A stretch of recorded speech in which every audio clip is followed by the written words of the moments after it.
sore semua. Ya, selamat sore.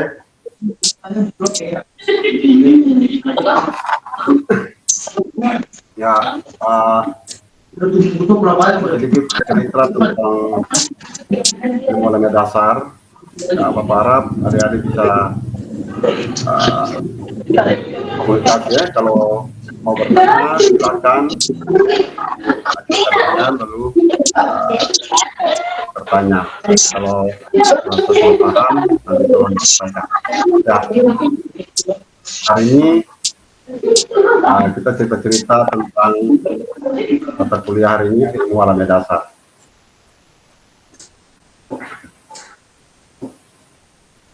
Next, ya, jadi hari ini tujuan institusional umum dari mata kuliah ilmu dasar supaya mahasiswa bisa mengenal, memahami konsep-konsep dasar dari ilmu pengetahuan.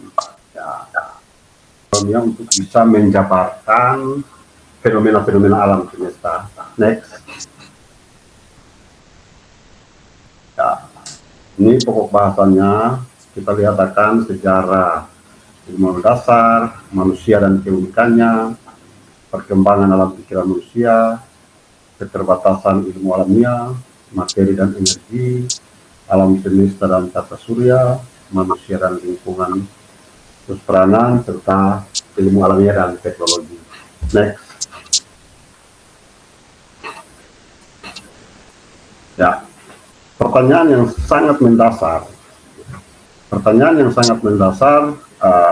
adalah apa itu ilmu alamnya dasar? Mungkin adik-adik begini, adik-adik sering bermain, bergaul, ada yang sering ikut jalan-jalan ke hutan, melihat alam sekitarnya. Nah, pertanyaan yang paling mendasar itu, alamnya dasar ini apa? Apa itu ilmu alamnya dasar? Apa itu alam? Ilmu alamnya dasar ini kita berbicara tentang natural science, bagaimana pengetahuan yang paling mendasar, sehingga kita bisa melihat setiap fenomena yang ada di dalam alam semesta, sehingga kita bisa bentuk, kita bisa buat berbagai konsep, berbagai prinsip yang sangat mendasar tentang natural science. Next.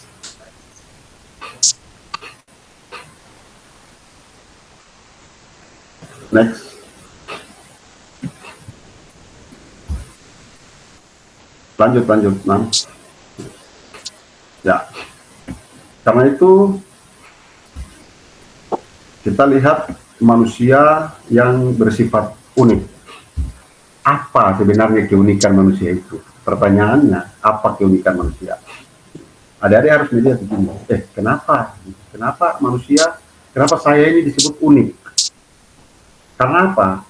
Karena saya ini mempunyai satu organ tubuh yang khusus. Kita ini punya organ tubuh yang sangat khusus sehingga kita ini disebut unik. Salah satunya adalah kita diberikan Tuhan yang namanya otak. Nah, itu sehingga kita selain otak kita, maka kita juga ada metabolisme. Ada metabolisme yang di dalam tubuh manusia sehingga terjadi penyusunan. Mungkin adik-adik berpikir begini, kok saya bisa makan, saya makan makanan yang keras, tapi tubuh saya ini bisa mencerna makanan yang keras, bisa mencerna setiap makanan yang masuk ke dalam lambung, lalu terjalin zat-zat, sehingga saya bisa bertumbuh dan berkembang. Nah, berarti saya ini unik, karena di dalam tubuh saya ada yang namanya metabolisme, penyusunan dan pembongkaran zat. Selain itu, keunikan kita juga ada pada bagaimana kita bisa memberikan rangsangan, bisa memberikan tanggapan terhadap sesuatu yang datang dari luar. Contohnya begini, ada di antara kita yang biasanya kaget, ada di antara kita yang biasanya jalan-jalan di alam semesta ini, lalu kita menyadari bahwa ini ada sesuatu yang tidak benar, ada sesuatu rangsangan. Nah, ketika ada rangsangan, maka kita memberikan berbagai macam tanggapan, sehingga kita memiliki potensi yang bisa berkembang. Sehingga ketika ada perkembangan potensi dalam diri kita, maka kita bisa berinteraksi dengan lingkungan, dengan alam di sekitar kita. Salah satu keunikan manusia juga bahwa kita ini bisa bergerak, berpindah-pindah. Nah, dengan mengenal sifat keunikan kita ini, maka kita ini diberikan yang namanya perbedaan. Ini kita unik, kita berbeda dengan makhluk hidup yang lain. Karena kita memiliki yang namanya akal budi, serta kemauan yang keras. Next, Nang. Next, ya. Nah, sehingga lanjutannya bahwa ada yang namanya perkembangan alam berpikir. Gitu. Kita punya kemampuan untuk bisa berpikir. Di dalam pemikiran kita ini ada situasi, ada siklus yang bisa memberikan suatu perkembangan bagaimana kita melihat realita-realita, kenyataan-kenyataan yang ada di dalam alam semesta kita. Lanjut.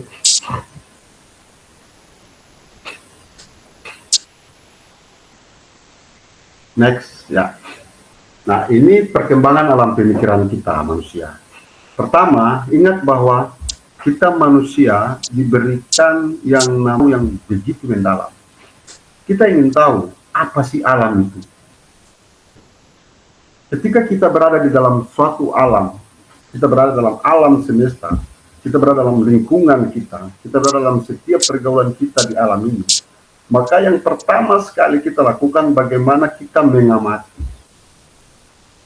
Kita melakukan yang namanya pengamatan. Ya, contoh begini, adik-adik mungkin berjalan, lalu lihat, ini kenapa pohon ini bisa bengkok? Kenapa pohon ini tumbuhnya besar? Kenapa bunga ini dia tumbuhnya ke samping? Nah, kita mengamati, ada satu proses yang namanya proses pengamatan. Ketika kita melakukan proses pengamatan, maka kita akan melihat peristiwa-peristiwa yang namanya peristiwa pengalaman. Ada satu peristiwa pengalaman yang membuat kita untuk bisa mengamati perkembangan alam semesta ini, sehingga kita bisa memberikan yang namanya kesimpulan-kesimpulan dengan menggunakan berbagai metode. Next, Nang. Ya, pertanyaannya, apa sih yang kita amati? Apa sih syarat tentang peristiwa alam dengan adanya pengamatan dan pengalaman? Maka kita melihat bahwa ini ada satu kegiatan manusia yang sering kita namakan mitos. Mitos merupakan satu cerita-cerita. Gitu. Nah, ada cerita-cerita yang sebenarnya ada yang nyata dan ada yang sifatnya tidak nyata atau disebut sifat mitos. Contoh, mungkin sering kita dengar ketika kita lewat yang namanya tikungan mata kucing, maka sering kita takut. Ketakutan itu membawa suatu cerita bahwa lewat mata kucing itu ada yang namanya gangguan. Jangan lewat mata kucing itu malam-malam, karena di situ ada gangguan. Biasanya ada perempuan, ada orang berdiri, dan segala macam. Cerita ini berdasarkan pengalaman, diceritakan secara turun-temurun, diceritakan secara terus-menerus, sehingga seakan-akan cerita ini fakta, cerita ini menjadi empiris, cerita ini menjadi nyata, bahwa kalau malam lewat mata kucing ada orang berdiri. Ini ketika kita lihat persoalan perkembangannya, kita lihat dan kita mengamati, oh ternyata tidak. Ternyata cerita ini hanya satu cerita mitos. Bahwa ketika orang lewat situ, sebenarnya yang ada dalam diri kita adalah rasa ketakutan. Rasa takut. Padahal kita punya peristiwa alam semesta ini yang punya peristiwa pengalaman, kita amati dan sebagainya. Next, Nang. Ya. Ketika kita melihat cerita-cerita persoalan-persoalan, maka akan terjadi yang namanya perubahan-perubahan. Ada perubahan di sini. Cerita-cerita lama yang dulu orang lewat karena rasa takut atau sebagainya, itu sekarang mengalami peristiwa perubahan. Kenapa? Dulu itu gelap, tidak ada lampu, orang jalan satu dua, kendaraan tidak ada yang lewat. Sekarang ini ada perubahan. Perubahan apa?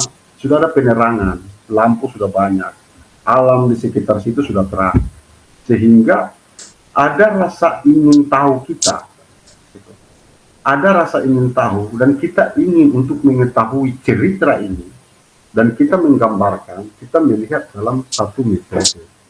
Kita buat metode-metode. Nah, metode ini yang nanti kita bawa. Kita bawa, oh ini ternyata kita menggunakan metode seperti ini. Nah, besok kalau adik-adik ini sudah masuk dalam tahapan penyusunan skripsi proposal, maka tentunya kita akan menggunakan beberapa metode. Selain metode kualitatif maupun kuantitatif, maka akan ada metode-metode seperti cara kita cerita persoalan-persoalan ini.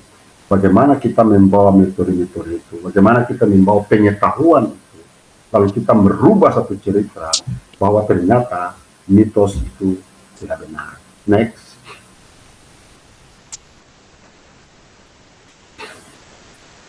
Ya. Karena itu berdasarkan kemampuan berpikir kita sebagai manusia yang sudah semakin maju di era sekarang ini, bagaimana kita mulai melengkapi, kita mengamati sesuatu yang sekarang ini semakin sempurna, sehingga persoalan cerita yang tadi Bapak sampaikan, bahwa persoalan mitos mulai lama-kelamaan kita tinggalkan. Kenapa? Karena sebagai manusia yang tadi disebut bahwa manusia ini unik, kita menggunakan akal sehat kita, atau yang disebut rasional berpikir. Lanjut. Ya. Ketika ada peristiwa perubahan, ada metode, ada pengetahuan, ada berbagai perkembangan, maka cerita kembali, kita kembali sedikit menceritakan tentang adanya tokoh-tokoh yang memberikan pemikiran-pemikiran. Adanya ketika ini lahirlah tokoh-tokoh yang bisa memberikan sumbangan pemikiran mereka sehingga kita bisa menggunakan sampai sekarang. Ya, salah satunya Anaximander, Mender, Herakleitos. Ya, pandangan-pandangan mereka ini sampai sekarang masih digunakan dalam ilmu alamnya dasar. Contohnya, mereka berkata bahwa langit yang kita lihat hanya setengah. Pertanyaannya, benar atau tidak? Langit dan segala isinya beredar mengelilingi bumi. Mereka mengajarkan bagaimana membuat jam dari matahari. Orang tua-tua dulu, adik-adik, orang tua-tua dulu itu kalau berjalan di hutan atau berjalan atau ke laut atau apa, itu patokan jamnya ada di matahari.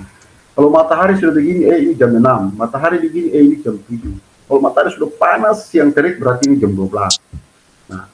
Ini pendapat dari Anaximander pada tahun 624 sampai 511 sebelum Masehi. Nah, seperti yang dikatakan juga oleh Herakleitos, mengatakan bahwa dia mengoreksi pendapat dari Anaximander ini. Dia mengatakan bahwa yang menjadi titik suatu perubahan adalah api. Jadi api ini yang menyebabkan adanya transmutasi. Adik-adik pernah mungkin nonton film yang namanya Avatar. Avatar itu dia bisa menggerakkan api, bisa menggerakkan air, dan bisa menggerakkan alam ini, gitu, udara dan sebagainya. Gitu. Lanjut. Next, man. Nah, selain daripada itu ada Pythagoras, ada Demokritios, ada Empedokles, ya, ada pandangan-pandangan mereka ini yang berbicara tentang alam semesta ini. Lanjut.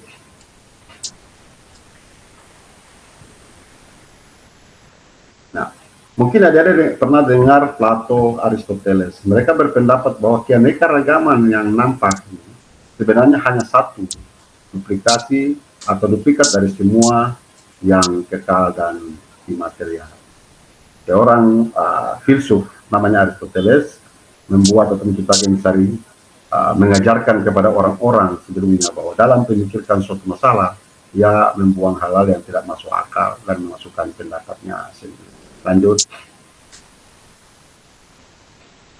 Ya, masuk di lanjut materinya. Nah, pertanyaan, ketika kita melihat manusia itu unik, adanya tokoh-tokoh, dari sinilah muncul atau lahirnya ilmu alamiah. Ilmu alamiah, manusia sebagai makhluk hidup memiliki yang namanya panca indera, yang memberikan tanggapan terhadap semua rangsangan termasuk gejala di alam semesta. Hal tersebutlah yang merupakan suatu pengalaman. Jadi ketika kita jalan di alam semesta ini, di hutan, di laut, atau di mana, maka yang kita gunakan adalah panca indera. Kita punya mata yang melihat. Oh, ini loh namanya batu, ini namanya pohon, ini namanya air, ini namanya segala macam. Nah, ini menimbulkan suatu rangsangan sehingga ada di dalam gejala alam semesta ini. Nah, dari peristiwa-peristiwa pengalaman inilah akan berakumulasi karena kita manusia punya rasa ingin tahu yang begitu mendalam. Nah, sehingga rasa ingin tahu ini merupakan suatu kuriositas terhadap segala alam semesta. Lanjut. Lanjut, Nang. Nah, tadi diceritakan ke atas dulu, ke atas ya. Nah, ya.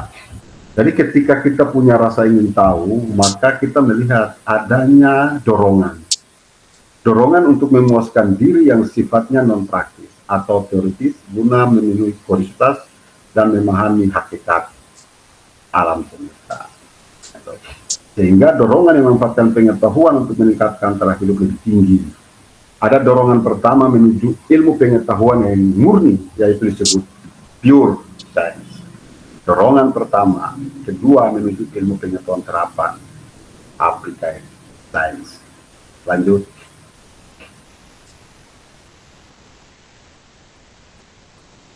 Ya, oleh karena itu kesimpulan dari pertemuan kita hari ini, kesimpulan dari materi yang tadi kita dengarkan, manusia itu unik, adanya hubungan manusia, adanya kuriositas manusia, maka kesimpulannya bahwa ilmu alamiah merupakan kegiatan manusia yang bersifat aktif dan dinamis. Artinya apa?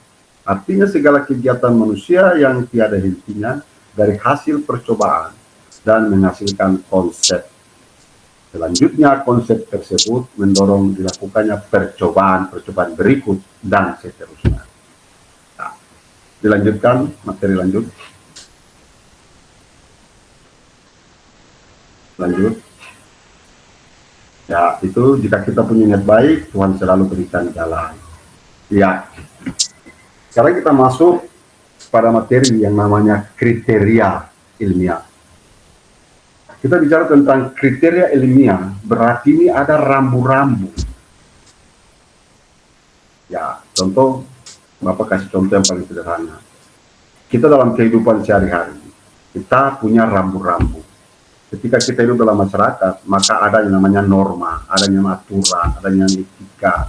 Nah, alam juga seperti begitu. Di dalam ilmu alamiah ini ada rambu-rambu. Nah, sehingga ketika kita ada di dalam alam semesta, kita berada di situ, maka alam itu menentukan kita. Alam itu membuat rambu-rambu, tidak boleh tebang pohon sembarangan, tidak boleh ambil ini sembarang, tidak boleh buat ini sembarang, karena akan merugikan kita sebagai manusia. Nah, pertanyaannya, benar atau tidak kita ada dalam status tertentu? Ini satu pertanyaan. Kita sebagai adik-adik mahasiswa, kita berupaya untuk menciptakan pertanyaan-pertanyaan mendasar dalam diri kita. Apa sih kriteria alamiah itu? Apa sih rambu-rambunya itu? Nah, ini yang harus kita bertanya dalam diri. Sehingga ya, kita bisa tahu kenapa saya tidak boleh ada di tepi sungai, kenapa saya tidak boleh naik pohon yang tinggi, kenapa saya tidak boleh tebang sembarang, kenapa saya, karena kita dalam rambu-rambu. Ya, lanjut.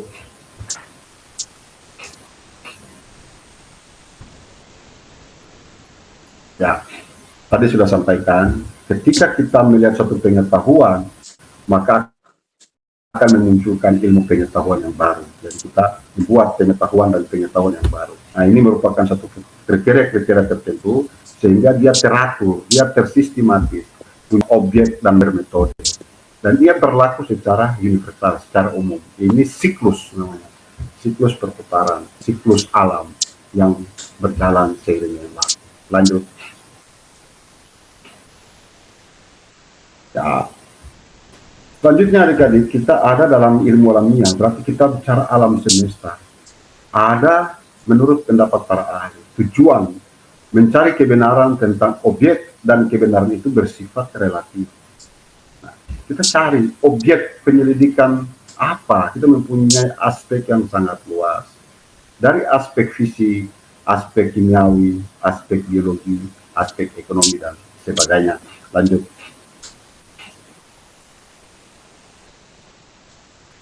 Ya, ketika kita punya kriteria alamiah dan melihat pada aspek-aspek itu, maka akan muncul yang namanya kebenaran-kebenaran. Ada kesesuaian antara pengetahuan dan objek. Dan itu tidak secara kebetulan, karena kita melihat pada prosedur-prosedur dan kita menggunakan metode-metode yang tepat. Prosedur dan metode ilmu alamiah itu yang disebut scientific method. Lanjut. Ya, ini prosedur dan metode saintifik akan dicapai kebenaran yang merupakan keputusan atas objek dan dirumuskan secara tertentu. Nah, keputusan mengenai keadaan, sifat, tingkah laku, dan lainnya tidaklah bersifat khusus, karena hal ini bukan tujuan ilmu pengetahuan. Lanjut. Ya, kesimpulan dari materi yang tadi, kesimpulan dari pokok bahasan yang tadi adalah bahwa dengan demikian hukum ini berlaku secara umum mengenai suatu objek walaupun hanya mencakup salah satu aspek. Tetapi dengan menginginkan metode ilmiah yang baik, yang dirumuskan dengan baik, diorganisasikan dan diklarifikasi, maka akan terbukti secara signifikan. Ketegasannya adalah bahwa pengetahuan tentang suatu objek mencakup berbagai aspek lain sehingga timbul ketergantungan satu dengan lainnya. Oke, next. Ya, untuk itu adik-adik,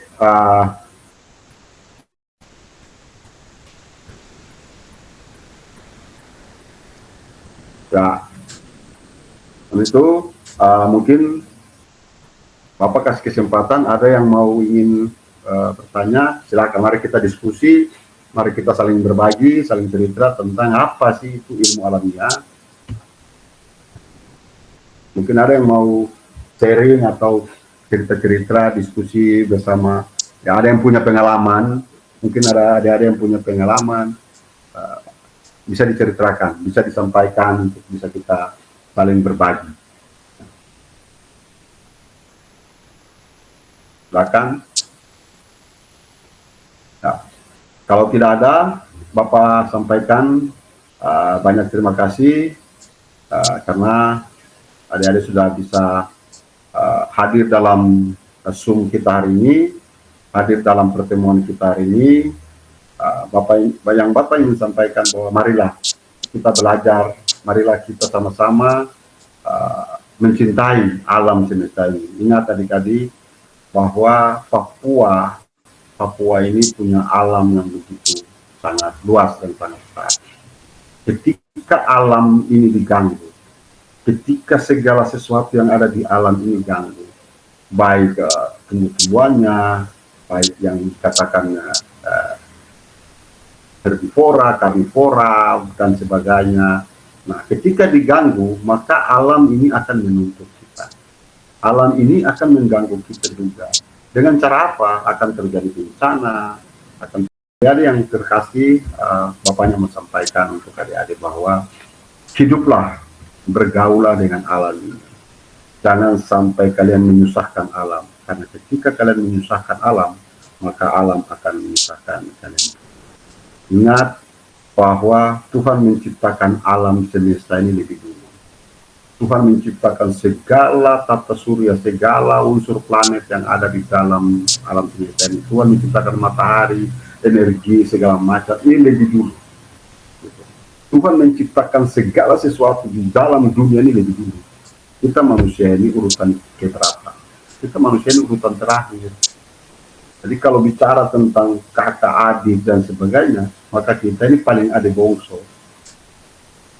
Ketika kita salah, maka kita akan ditegur. Sama dengan dalam kehidupan keluarga.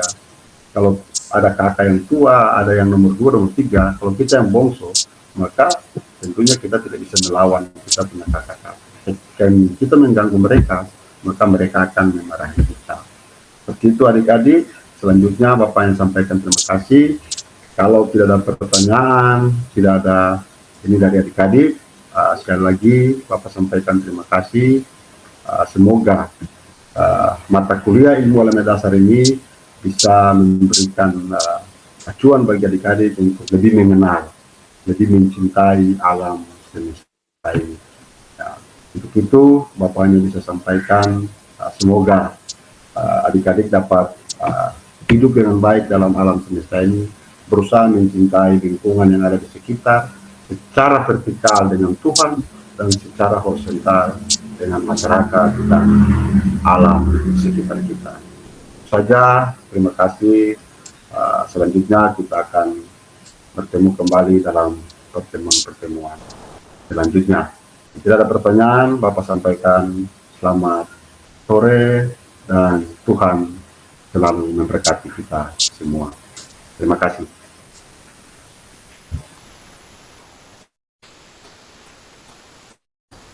Ya, mungkin adik-adik yang mau keluar, silakan.